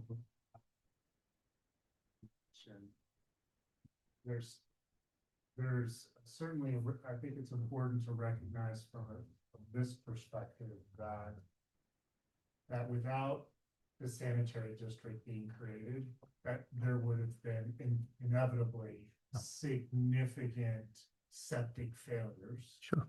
In an area that was pre-platted 100 years ago, small lotting patterns, they don't have the area to even repair a septic system. And so you're talking about, I mean, that is a worst case scenario where you're just, it's compounded by inadequate soils and a lifespan of a septic system. And so the sanitary district on one hand, was established to ensure livability. And yet, this is why this plan is just prioritized over Newberry Country, is because sewer brings opportunity. It brings the ability to have density, to have rural ADUs, the commercial district there where Oliver Lemons and other, like their on-site wastewater system is hanging on. And I think in many respects, they are going to be the first ones to plumb into the clustered system or the step system that hooks into the city of Redmond. So I think that a lot, that's not to discount the comments that were expressed and all of us here were at that meeting. It's important not to lose sight of the vulnerability of the status quo in this particular community. Because I think for some, there's a sense of, well, let's just keep it on septic. We're really frustrated about the conflicts that sewer represent, and that's ignoring the realities that come with that kind of development over the last 10, 20, 30, 40 years. So that doesn't make it any easier. It's still complex, but I think that's something that we always, I think as staff or respectfully just have to reintroduce, knowing that doing nothing was going to create significant backlash and you can imagine rightful criticism. Like you didn't do anything, you didn't plan for this. We're losing, homes upon homes. And so it's like, damned if you do, damned if you don't. But I think what's happening now is better, can I say that in air quotes, it represents an investment not only in the existing community, but an opportunity through this process and through goals and policies to structure direction and guidance to ensure that a balance can be met. At least that's what we're hoping it can occur. Proofs in the pudding, but that's our hope. I think one of the things that I struggle with, and I think I was talking about this with somebody today, is that these plans, I mean, even if we change the zoning code to allow certain things tomorrow, it's not like that's going to change things overnight. It's very incremental. It happens very slowly when a property turns over or a property.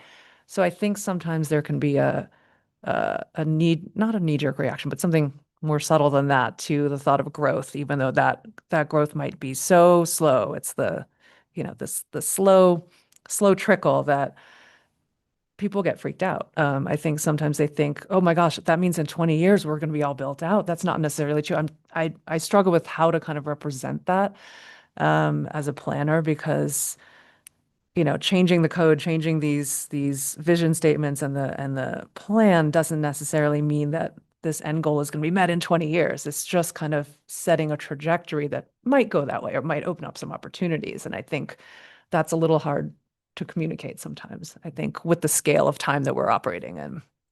Okay, go ahead.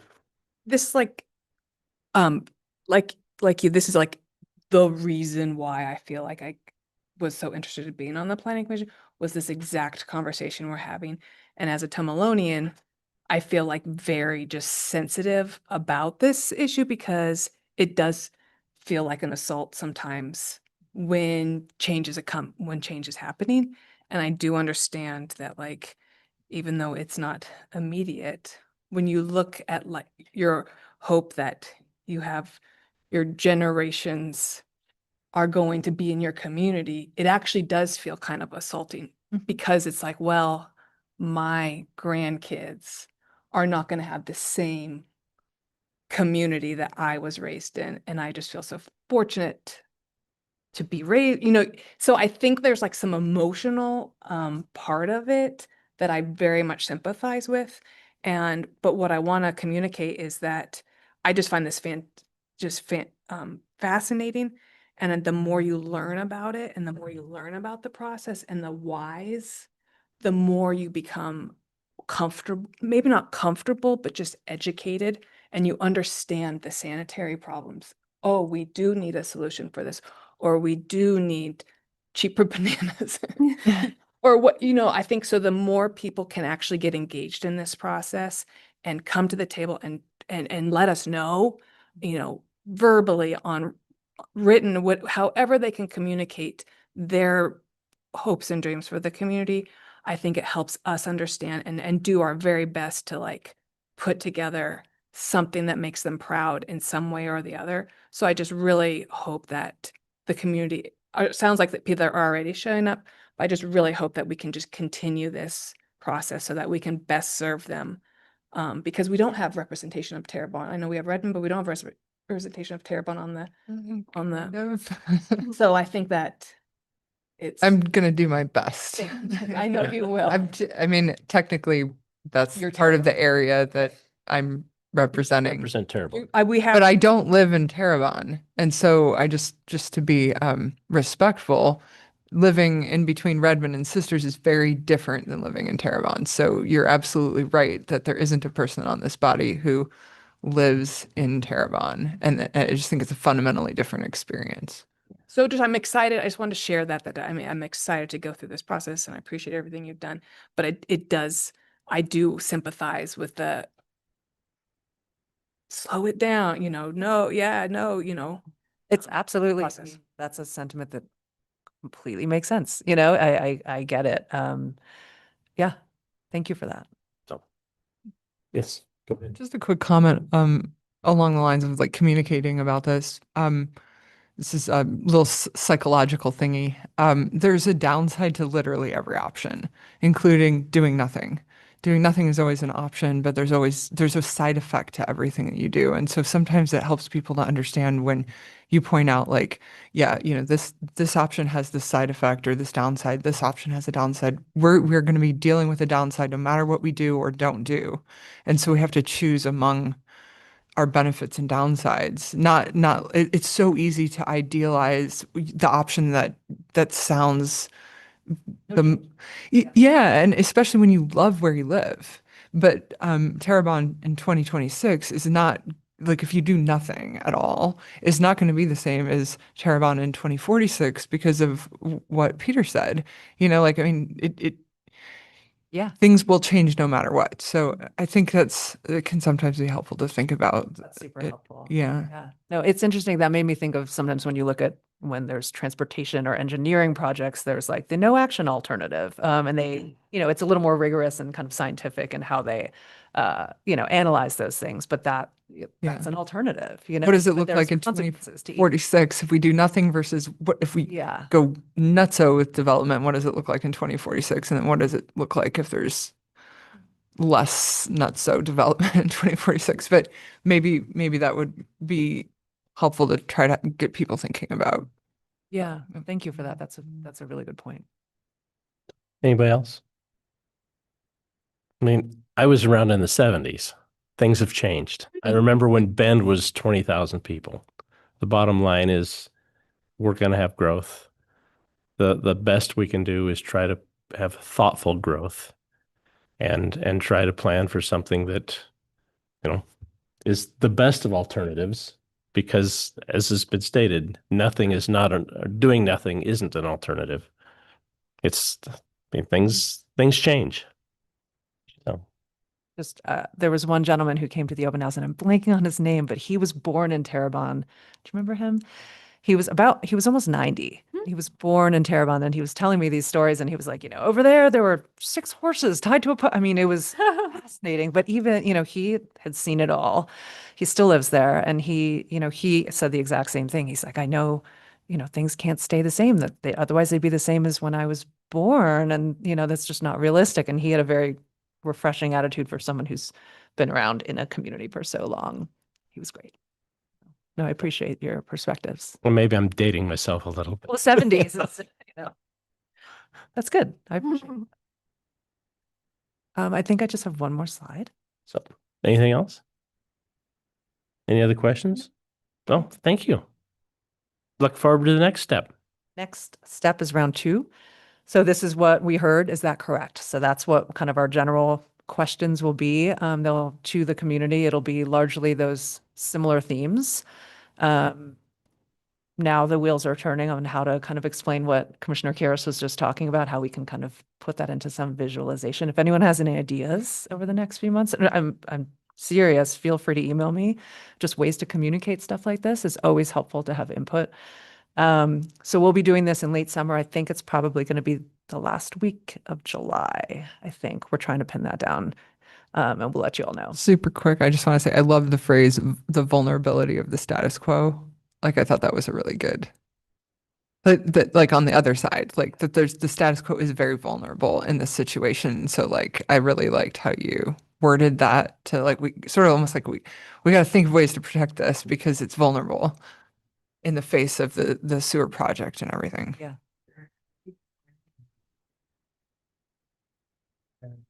You can ultimately plan for you. There's policy direction can speak to the timing of zoning code. Maybe you want to wait until the sewers. The policy re-engages I'm just giving you ideas to demonstrate to the community like we're not just done, in say 2027. Like, okay, hey, thanks, you had your bite at the apple. We'll see you later, and who knows what's going to happen. But there's opportunities of when the sewer sanitary district completes its infrastructure, if that's the right word, it's installation of the step system, a policy that directs the county or the community development department to re-engage the plan again, because then right now it's still early. I mean, roads are open, trenches are open. It's still somewhat conceptual, but so there's ways to demonstrate to the community that this plan is a living document. There's an investment to come back when certain thresholds are met. That's just one example, and then at some point, when there could be a policy that speaks to when, if and when the zoning code should be updated. What are those thresholds? So the community has an expectation and a commitment that before development standards change, there's going to be re-engagement, and that re-engagement, like this very plan and the one before it, informs and ensures that the community has buy-in or has a voice. And so I'm hopeful. I mean, our staff did a great job last month, but I think collectively, whatever those policies say or how they frame the issue, those are ways to not to kick the can, but just say, look, we're listening to you. We know that there's going to be certain milestones, if that's the right way to say it, that are going to be met, and let's identify them, and then we can re-engage comprehensively to ensure that the community's voices is expressed and heard and identified and informed.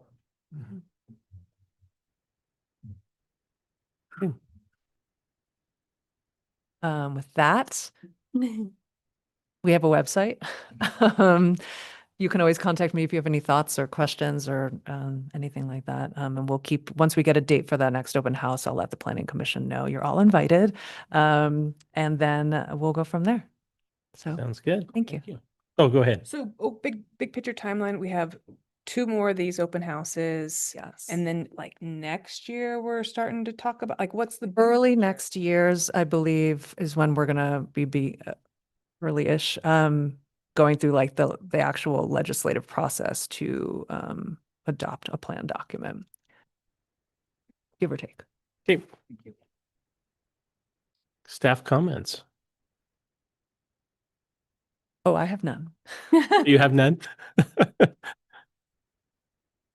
Thank Oh, I you. guess belatedly, I would also just like to thank Will and Nicole for carrying the brunt of that project. I was unexpectedly out for a while earlier this year, and they really kind of took it and ran with it. So thanks. Thanks. Well, thank you for the presentation. So who wants to go next? I just have one other update that is probably of interest to the Planning Commission.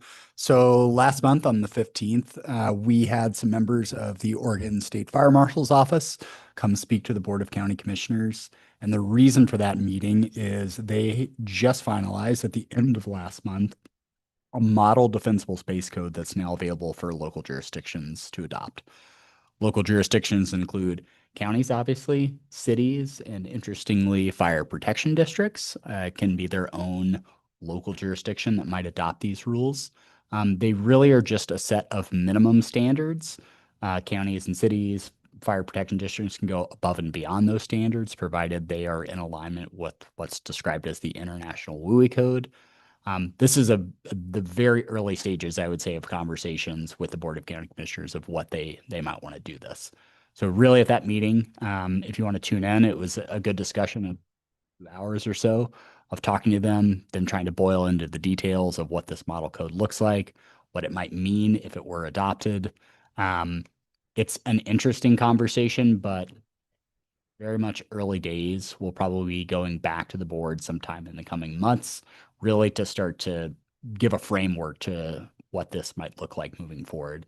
We are obviously not the only jurisdiction that has interest in this. The city of Bend is also having similar discussions.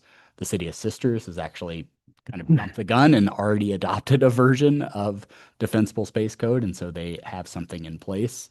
And we know that other jurisdictions kind of throughout the region are starting to have these conversations. And given fire is an sort of ever present concern here, a lot of community energy right now, I would say, around this topic in particular. And so more to come there, but happy to answer any questions you might have about that. Great. Thank you.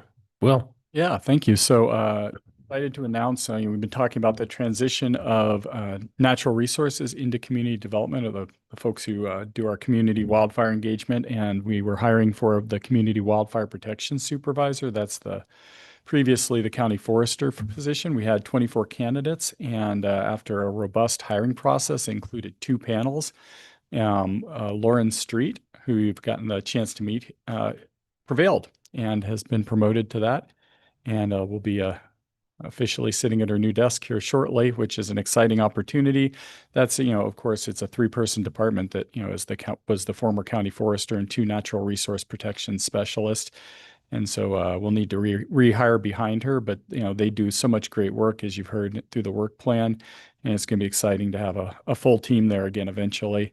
And it's great to have somebody who really knows this work and has been doing it, on a day-to-day basis, prevail against a really robust panel of interviewees. So that was a cool process.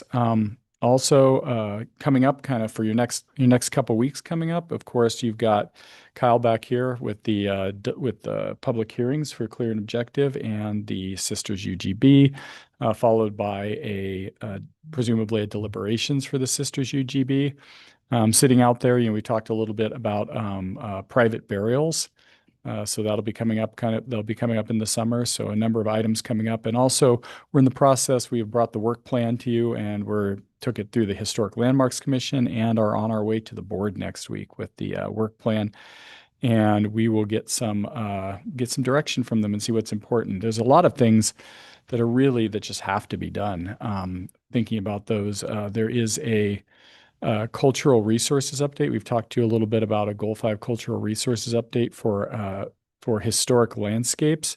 It provides an opportunity for notice and participation by our tribal partners on a variety of applications. And so new notice procedures have to be put in our code to give them an opportunity to participate in those. And it also, it gives an opportunity for local governments and tribal partners to make applications for new protections for resources. We just got some additional guidance from DLCD and frequently asked questions. I have a pretty good idea about what that work plan looks like, but there's some significant effort associated with that. In addition, we talked about farm stores. There's this new legislative concept or legislatively approved opportunity for increased economic opportunity in association with certain farming opportunities. And what was interesting is that they left the sideboards on that, for things like parking, road safety, some structural safety questions, some sanitation questions. They left those to local jurisdictions. So if we don't put any rules in place come January 1st, people can apply for those without kind of the sideboards that we put in for other agriculturally adjacent activities like pumpkin patches and things like that. So anticipating that the board will be looking for us to engage to ensure that that's a full opportunity for people to take advantage of those increased economic activities that can happen in association with farm uses of a certain scale. And that's what I had on my list. Okay. Any questions? All right, Peter. I just have 3 updates, commissioners. Yesterday was our budget presentation to the budget committee and the budget officer.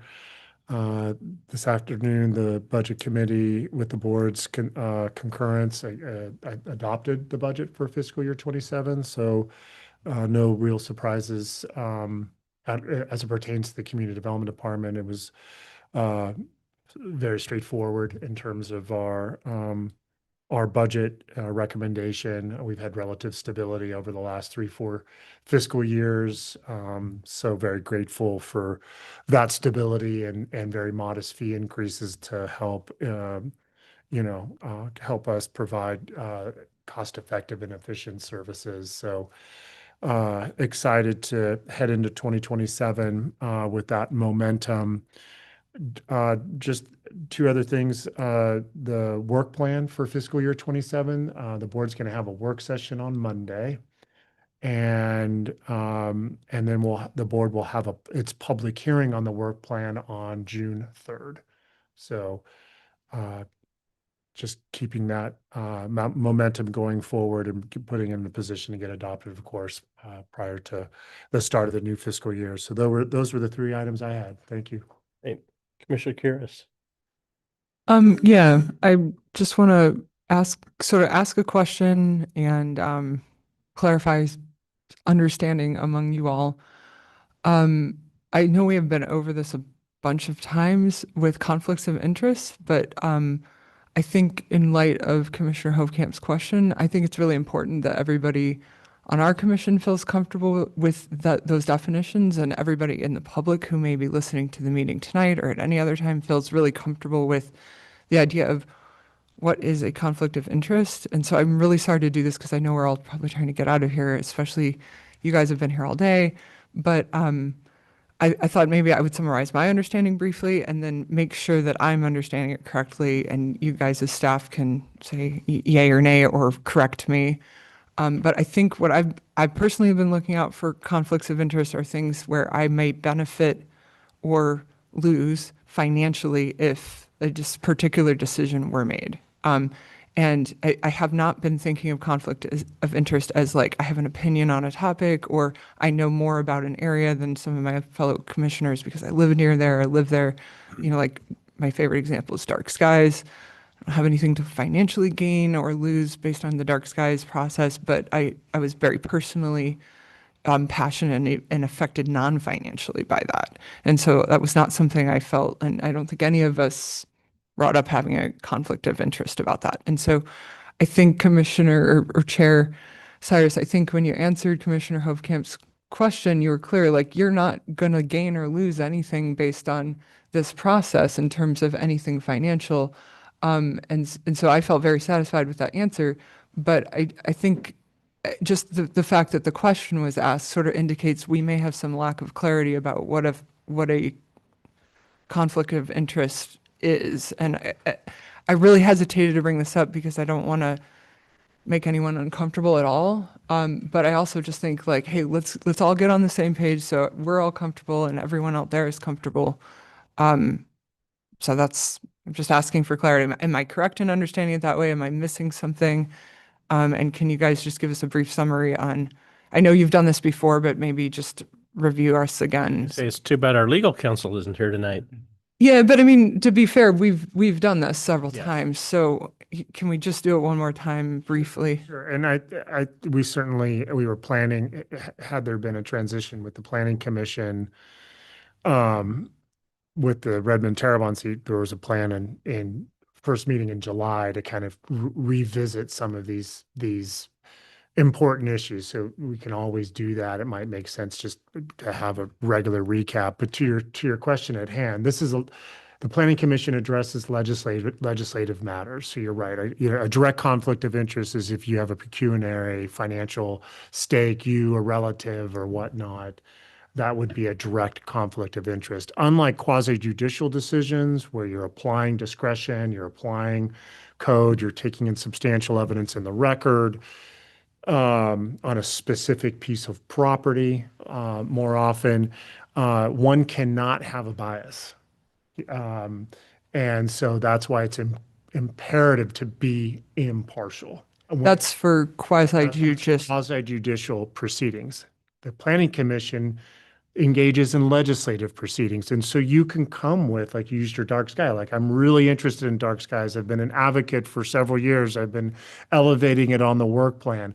It's okay to have those opinions. Those don't disqualify a commissioner. Now, if you were so enmeshed in them, because it was so core to your value system, that you might want to reach out to legal counsel and say, hey, I really, really, passionate about this. Legal counsel might guide you and you still need to be objective. You need to listen to all the testimony and the issues. So, it's important to acknowledge that one's bias could be so consuming that the appearance of a conflict could be made. But that's where a potential conflict, you could disclose, hey, I have a potential conflict of interest. However, I don't think it, precludes me from debating dark skies. I'm really passionate. I am very interested in the testimony and the materials offered by staff and the amendments being contemplated. That's how one can get ahead of those issues. So that's how I would articulate those questions. I look to our colleagues if you guys want to supplement that in any way. Peter, if I might, I just Googled it. It says Oregon Public Body Conflict of Interest laws mandated by ORS Chapter 244 require public officials to disclose conflicts when taking official actions that could financially impact themselves, relatives, or associated businesses. Officials must announce the nature of the conflict at the meeting or in writing with strict prohibitions on voting during actual conflicts. So it's very specific that it must be a financial interest. Yeah, my comments were offered not in the spirit of conflict of interest, nor in the spirit of bias. In fact, I was careful to use potential conflict of interest. And declarations, my understanding is, are used in public proceedings when you make a declaration like that to head off any perception amongst the public that there might be some kind of conflict. Thus, it's a potential conflict of interest, not that there's a direct financial pecuniary interest, not that there's bias or a particular interest in a substantive issue before us. But I was just suggesting, and it's not directed at Chair Cyrus or any individual person. It's the process when the public has raised concerns about me in the past, and I've made declarations up front about past employment history or something like that. It's to protect the process and to reassure the public. It's not talking about direct financial pecuniary interest, but it's addressing a potential conflict and say, look, I'm a large landowner. multi-generational family landowner, hundreds of acres, very close or in proximity to this community that's undergoing an expansion. I understand that there might be some concern amongst the public or amongst the media, you know, that there might be some concern about my participation on this body relative to that issue. And I want to address that up front. That's what I was saying. That's the nature of disclosure. And as I understand. Okay, so everyone's clear on what exactly is a conflict of interest and bias. It seems like that's been thoroughly reviewed. Does anyone have any questions or anything? Okay.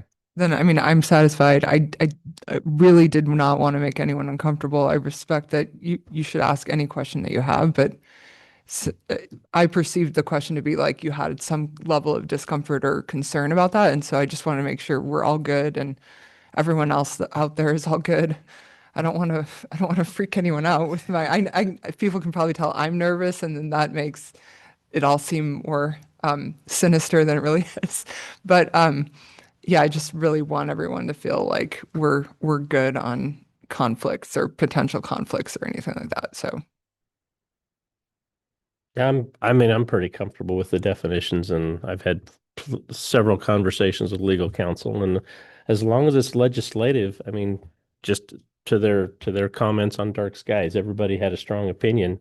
None of us had a conflict because none of us were benefiting financially from having an opinion. Yep.